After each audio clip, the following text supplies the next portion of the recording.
سورۃ المؤمنون کی آیت نمبر 17۔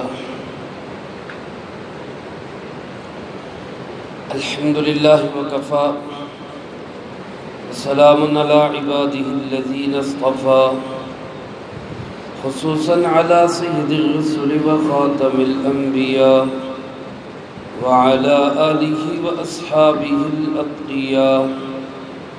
اما بعد فاعوذ باللہ من الشیطان الرجیم بسم اللہ الرحمن الرحیم۔ وَلَقَدْ خَلَقْنَا فَوْقَكُمْ سَبْعَ طَرَائِقَ وَمَا كُنَّا عَنِ الْخَلْقِ غَافِلِينَ وَأَنزَلْنَا مِنَ السَّمَاءِ مَاءً بِقَدَرٍ فَأَسْكَنَّاهُ فِي الْأَرْضِ وَإِنَّا عَلَى ذَهَابٍ بِهِ لَقَادِرُونَ فَأَنشَأْنَا لَكُمْ بِهِ جَنَّاتٍ مِّن نَخِيلٍ وَأَعْنَابٍ لَكُمْ فِيهَا فَوَاكِهُ كَثِيرَةٌ وَمِنْهَا تَأْكُلُونَ وَشَجَرَةً تَخْرُجُ مِن طُورِ سَيْنَاءَ تَنبُتُ بِالدُّهْنِ وَصِبْغٍ لِّلْآكِلِينَ وَإِنَّ لَكُمْ فِي الْأَنْعَامِ لَعِبْرَةً نُسْقِيكُم مِّمَّا فِي بُطُونِهَا وَلَكُمْ فِيهَا مَنَافِعُ كَثِيرَةٌ وَمِنْهَا تَأْكُلُونَ وَعَلَيْهَا وَعَلَى الْفُلْكِ تُحْمَلُونَ۔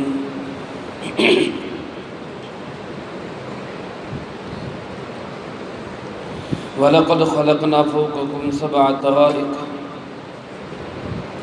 اور یقیناً ہم نے بنائے تمہارے اوپر 7 طبقات۔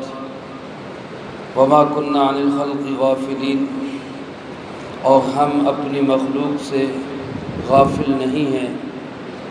وَأَنزَلْنَا مِنَ السَّمَاءِ مَاءً بِقَدَرٍ، اور ہم ہی نے نازل کیا آسمان کی جانب سے پانی ایک اندازے سے۔ فَأَسْكَنَّاهُ فِي الْأَرْضِ، اور اس کو ہم نے ٹھہرایا زمین میں۔ وَإِنَّا عَلَى ذَهَابٍ بِهِ لَقَادِرُونَ، اور یقیناً ہم اس کو لے جانے پر بھی پوری قدرت رکھتے ہیں۔ فَأَنشَأْنَا لَكُمْ بِهِ جَنَّاتٍ مِّن نَخِيلٍ وَأَعْنَابٍ، پھر ہم نے اگائے تمہارے لیے اسی پانی کے ذریعے باغات کھجوروں کے اور انگوروں کے۔ لَكُمْ فِيهَا فَوَاكِهُ كَثِيرَةٌ، تمہارے لیے ان میں بہت سے میوے ہیں۔ وَمِنْهَا تَأْكُلُونَ، اور انہی میں سے تم کھاتے ہو۔ وَشَجَرَةً تَخْرُجُ مِن طُورِ سَيْنَاءَ، اور وہ درخت بھی اگایا جو نکلتا ہے طور سینا سے۔ تنبت بالدہن، جو پیدا کرتا ہے تیل کو۔ وصبغ للآکلین، اور سالن ہے کھانے والوں کے لیے۔ وَإِنَّ لَكُمْ فِي الْأَنْعَامِ لَعِبْرَةً، اور یقیناً تمہارے لیے مویشیوں میں بھی عبرت ہے۔ نُسْقِيكُم مِّمَّا فِي بُطُونِهَا، ہم پلاتے ہیں تمہیں اس سے جو ان کے پیٹوں میں ہے۔ وَلَكُمْ فِيهَا مَنَافِعُ كَثِيرَةٌ، اور تمہارے لیے ان میں بہت سے نفع ہے۔ وَمِنْهَا تَأْكُلُونَ، اور انہی میں سے تم کھاتے بھی ہو۔ وَعَلَيْهَا وَعَلَى الْفُلْكِ تُحْمَلُونَ، اور ان پر بھی اور کشتیوں پر بھی تم سواری کیے جاتے ہو۔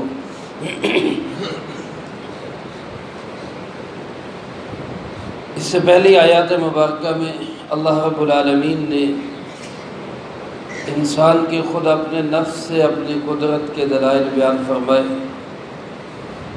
گویا وہ اللہ کی قدرت کے انفسی دلائل تھے۔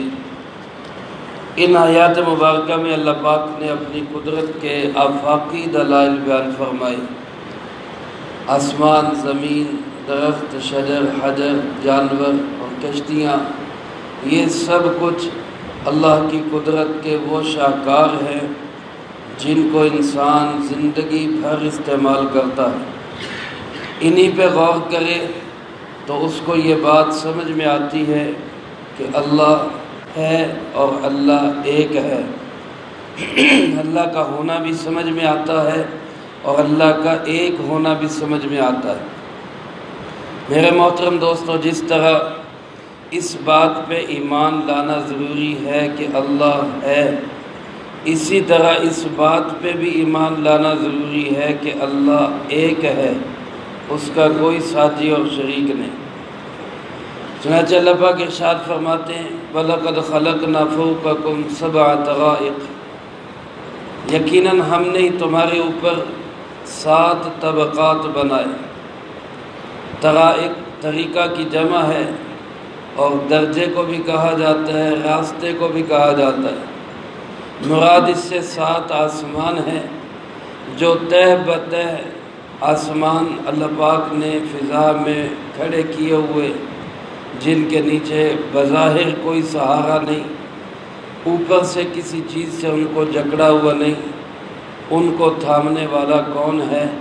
اللہ رب العالمین ہے۔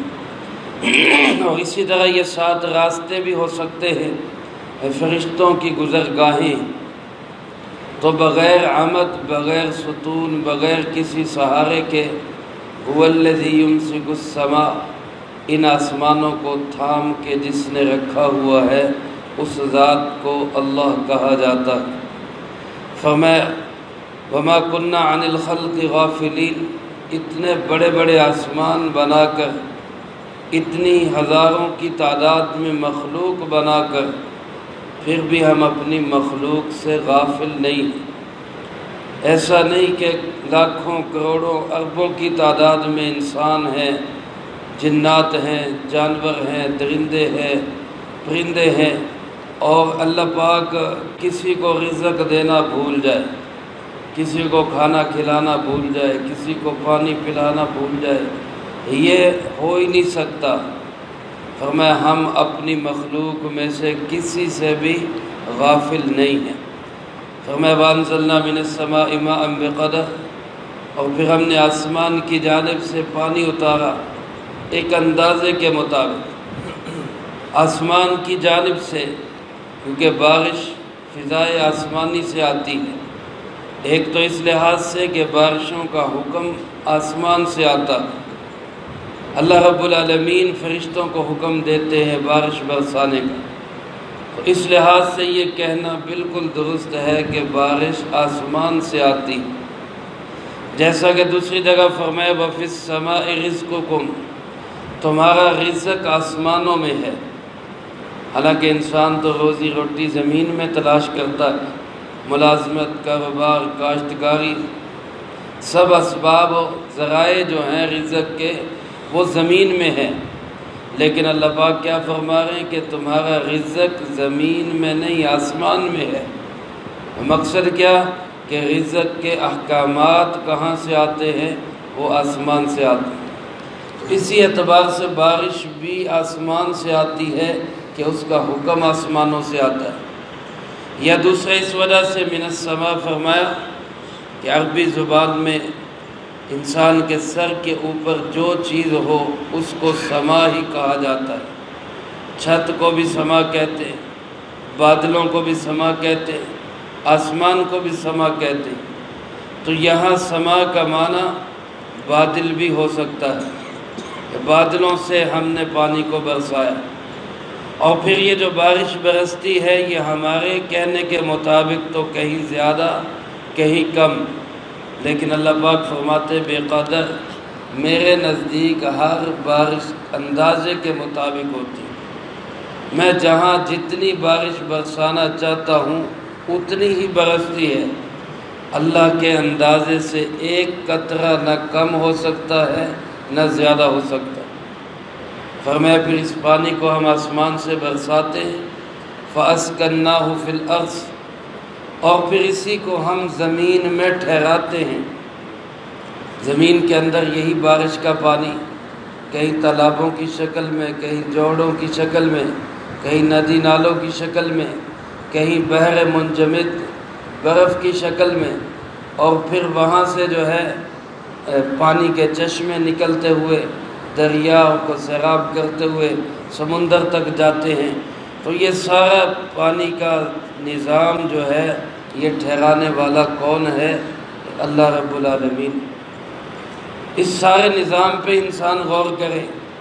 سمندروں سے بخارات اٹھتے ہیں جو بادلوں کی شکل اختیار کرتے ہیں، اللہ کے حکم سے برستے ہیں، کہیں پانی کہیں برف، اور پھر وہاں گلگت کے پہاڑوں سے، چلاس کے پہاڑوں سے وہی پانی دوبارہ برف پگھل کر دریاؤں، ندی نالوں، سمندروں سے ہوتا ہوا واپس پھر سمندر میں چلا جاتا ہے۔ تو یہ سارا نظام بنانے والا کون ہے؟ اللہ رب العالمین۔ اور اس کو چلانے والا کون ہے؟ اللہ رب العالمین۔ اللہ کے سوا کوئی نہیں جو اس سسٹم کے اندر دخل اندازی دے سکے۔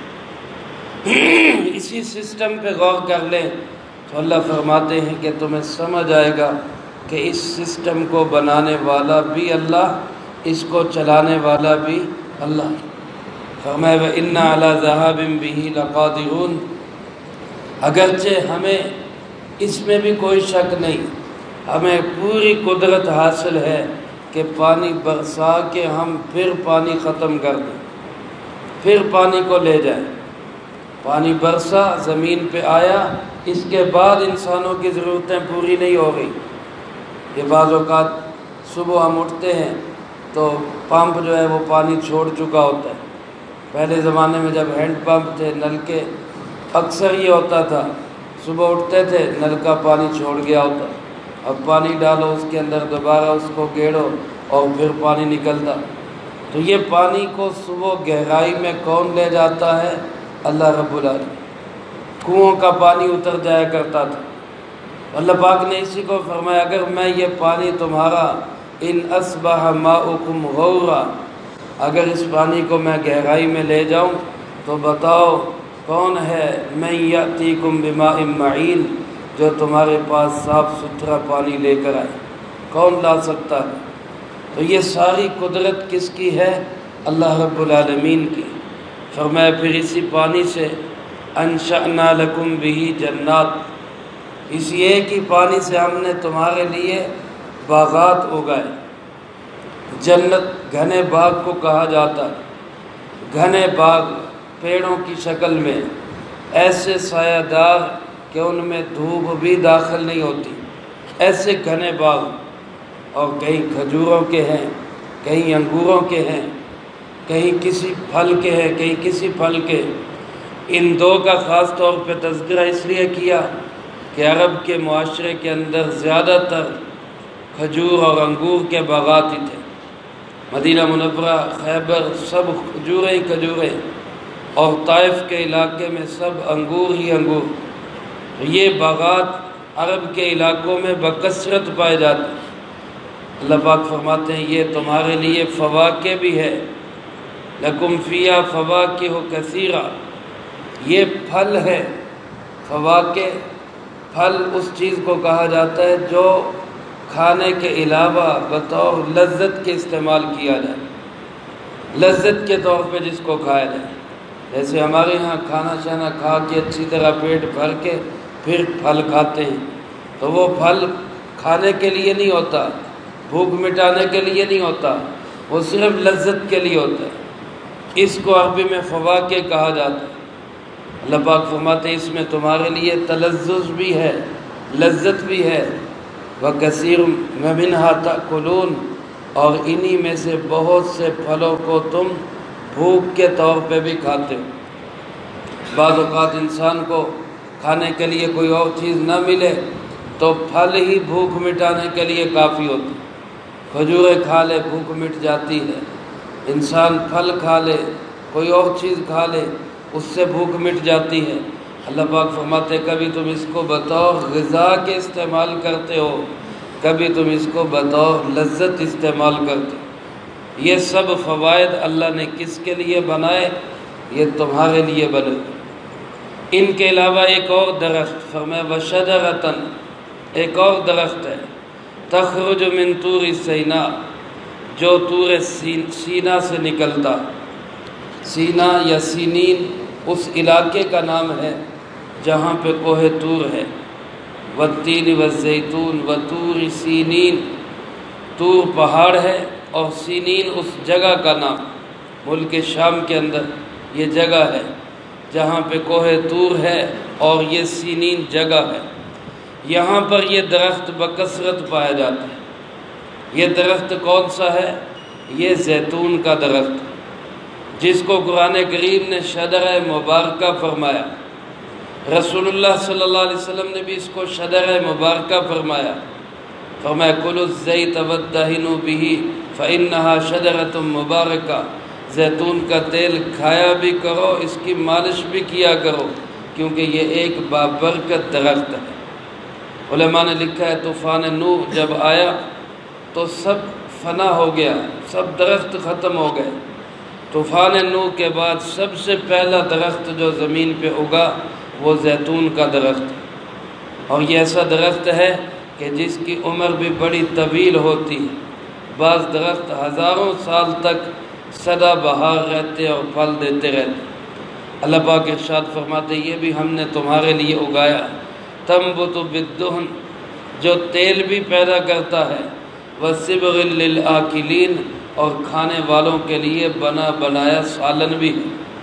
عرب کے لوگ زیتون کے پھل کو بطور سالن کے بھی استعمال کرتے ہیں، جیسے ہمارے ہاں بعض حضرات خربوزے کے ساتھ روٹی کھا لیتے ہیں، آم کے ساتھ روٹی کھا لیتے ہیں بطور سالن کے، تو اسی طرح زیتون کا پھل کھایا جاتا ہے۔ اللہ فرماتے ہیں یہ بنا بنایا سالن بھی ہے، اور اس کے ساتھ فرمایا وَإِنَّ لَكُمْ فِي الْأَنْعَامِ لَعِبْرَةً، اگر غور کرو، دیکھو، سوچو تو جانوروں کے اندر بھی تمہارے لیے بڑی عبرت ہے۔ نُسْقِيكُم مِّمَّا فِي بُطُونِهَا، ہم ان کے پیٹوں میں سے تمہیں ٹھنڈا میٹھا مشروب پلاتے، دودھ کی شکل میں جو جانور کے پیٹ سے نکلتا ہے۔ اور دوسری جگہ فرمایا مِن بَيْنِ فَرْثٍ وَدَمٍ، خون اور گوبر کی نالی کے درمیان سے صاف ستھرا دودھ اللہ پاک نے نکالا۔ اس دودھ کی لیبارٹری اور یہ پورا پلانٹ جسم کے اندر یہ کس نے فٹ کر دیا؟ اللہ رب العالمین۔ اور دودھ جو ہے یہ ایک مکمل غذا ہے۔ رسول اللہ صلی اللہ علیہ وسلم نے عام غذاؤں کے بعد جو دعا سکھائی وہ یہ کہ اے اللہ ہمیں ہمارے لیے اس میں برکت دے اور اس سے بہتر عطا فرما، اس سے بہتر عطا فرما۔ لیکن جہاں دودھ کی بات آئی وہاں آپ نے دعا یوں فرمائی اللہم بارک لنا فی وزدنا من، اے اللہ اس میں برکت دے اور اسی کو اور بڑھا دے، کیونکہ اس سے بہتر کوئی ہے نہیں، تو اسی میں اور اضافہ فرما۔ دودھ پیاس بھوک دونوں کے لیے مکمل غذا۔ اللہ پاک نے اس کی تعریف کرتے ہوئے فرمایا یہ بھی ہم نے تمہارے لیے پیدا کیا، وَلَكُمْ فِيهَا مَنَافِعُ كَثِيرَةٌ، اور اس کے علاوہ جانوروں میں تمہارے لیے بہت سے نفع، سواری کا، بار برداری کا، اور ان کے کھال اور ان کی ہڈیوں سے بہت سے فوائد۔ اور وَمِنْهَا تَأْكُلُونَ، فرمایا انہی میں سے تم کھاتے بھی ہو، گوشت کے طور پہ بھی استعمال کرتے ہو۔ حلال جانوروں کا گوشت جو ہے انسان کے جسم کے لیے بہترین خوراک ہے۔ جس طرح حلال کے اچھے اثرات انسان کے جسم پہ اچھے پڑتے ہیں، اسی طرح حرام کے برے اثرات بھی پڑتے ہیں۔ درندوں اور ایسے جانور جو چیر پھاڑ کرنے والے، ان کا گوشت انسان کھائے تو اس کے اندر درندگی پیدا ہوتی ہے۔ علماء نے لکھا ہے خنزیر کا گوشت کھانے سے بےہودگی اور بے حیائی پیدا ہوتی ہے۔ تو حرام جانور اللہ نے حرام کیے، حلال تمہارے لیے حلال کیے تاکہ تم ان کو کھاؤ اور غذا حاصل کرو۔ اور پھر وَعَلَيْهَا وَعَلَى الْفُلْكِ تُحْمَلُونَ، ان پر بھی اور کشتیوں پر بھی تم سوار ہوتے ہو، اور ان کو ایک جگہ سے دوسری جگہ پار لگانے والا کون ہے؟ اللہ رب العالمین ہے۔ تو یہ ساری نعمتیں اللہ پاک نے انسان کو گنوائی کس لیے کہ اے انسان تو میرا بن کے رہ، یہ سب کچھ تیرا ہے، تو استعمال کر، تیرے فائدے کی چیزیں ہیں، لیکن تیرے ذمہ صرف یہ ہے کہ تو میرا بن کے رہ، تو میرا بن کے رہ۔ میرے بھائیوں دوستو، اگر ہم اتنی اللہ کی نعمتیں استعمال کر کے پھر اللہ کے ساتھ کسی اور کو شریک ٹھہرائیں تو ہم سے بڑا ناسپاس کون ہوگا؟ ایک ہمارے گھر کے اندر رہنے والی ہماری منقوہ بیوی جس پہ ہم خرچ کرتے ہیں، جس کے ضروریات کا ہم خیال رکھتے ہیں، وہ اس کے بعد کسی اور کا نام لے یا کسی اور کی طرف دیکھے تو ہم سے برداشت نہیں ہوتا کہ میرے گھر میں میری ذمہ داری میں میں خرچہ کرتا اور یہ کسی اور کی طرف دیکھ رہی، تو حالانکہ وہ ہماری مخلوق نہیں، حالانکہ وہ ہماری بندی نہیں، صرف ایک رشتہ ہے ہمارا اس سے اور بڑا خوبصورت رشتہ ہے، لیکن اس کے باوجود شریعت نے بھی اس کو پابند کیا کہ تو ایک کی بن کے رہ۔ ہم بھی یہی چاہتے ہیں کہ وہ صرف ہماری بن کے رہے۔ اللہ پاک تو اس سے بھی زیادہ غیرت مند ہے، ہم سے بھی زیادہ غیرت مند ہے۔ اللہ کیسے گوارا کر لے کہ کھائے میرا اور نام کسی اور کے لے، کھائے میرا اور گن کسی اور کے گائے؟ تو میرے بھائیوں، ہم جس کا کھاتے ہیں گن بھی ہم اسی کے گائیں، اسی اللہ کا نام لے، اسی کی توحید کا پرچار کرے۔ رسول اللہ صلی اللہ علیہ وسلم کی تعلیمات بھی یہی، صحابہ کی تعلیمات بھی یہی، اولیاء اللہ بزرگان دین کی تعلیمات بھی یہی کہ اللہ ایک ہے، اس کا کوئی ساجی اور شریک نہیں۔ اللہ مجھے آپ کو سب کو اس سبق کو بگانے کی توفیق نصیب فرمائے، جو کہا سنا اس کو زندگی میں لا کے دوسروں تک پہنچانے کی توفیق عطا فرمائے۔ اللہم انت السلام و منک السلام، تبارک ربنا و تعالیت یا ذا الجلال والاکرام۔ اللہم انا علی ذکرک و شکرک و حسن عبادتک، اللہم احسن عاقبتنا فی الامور کلها واجرنا من خزی الدنیا وعذاب الآخرہ۔ ہمارے درس کے ساتھی بھائی سلیم صاحب کشمیر روڈ سے، وہ بیمار ہیں، تمام حضرات ان کے لیے دعا فرمائیں، اللہ صحت کاملہ نصیب فرمائے۔ اللہم اشف مرضانا و مرض المسلمین، اذہب البأس رب الناس، واشف انت شافی لا شفاء الا شفاء، شفاء لا یغادر سقم۔ اے ارحم الراحمین بھائی سلیم صاحب کو اور جتنے دیگر بیمار ہیں سب کو شفاء کامل نصیب فرما، ہر ایک کو شفا و تندرستی عطا فرما۔ جو کوئی جہاں کہیں جس مرض میں مبتلا ہے، اے اللہ پاک ہر ایک کو تندرستی اور صحت عطا فرما۔ ربنا تقبل منا انك انت السميع العليم وتب علينا انك انت التواب الرحيم، وصلى الله على النبي الكريم وعلى آله واصحابه اجمعين برحمتك يا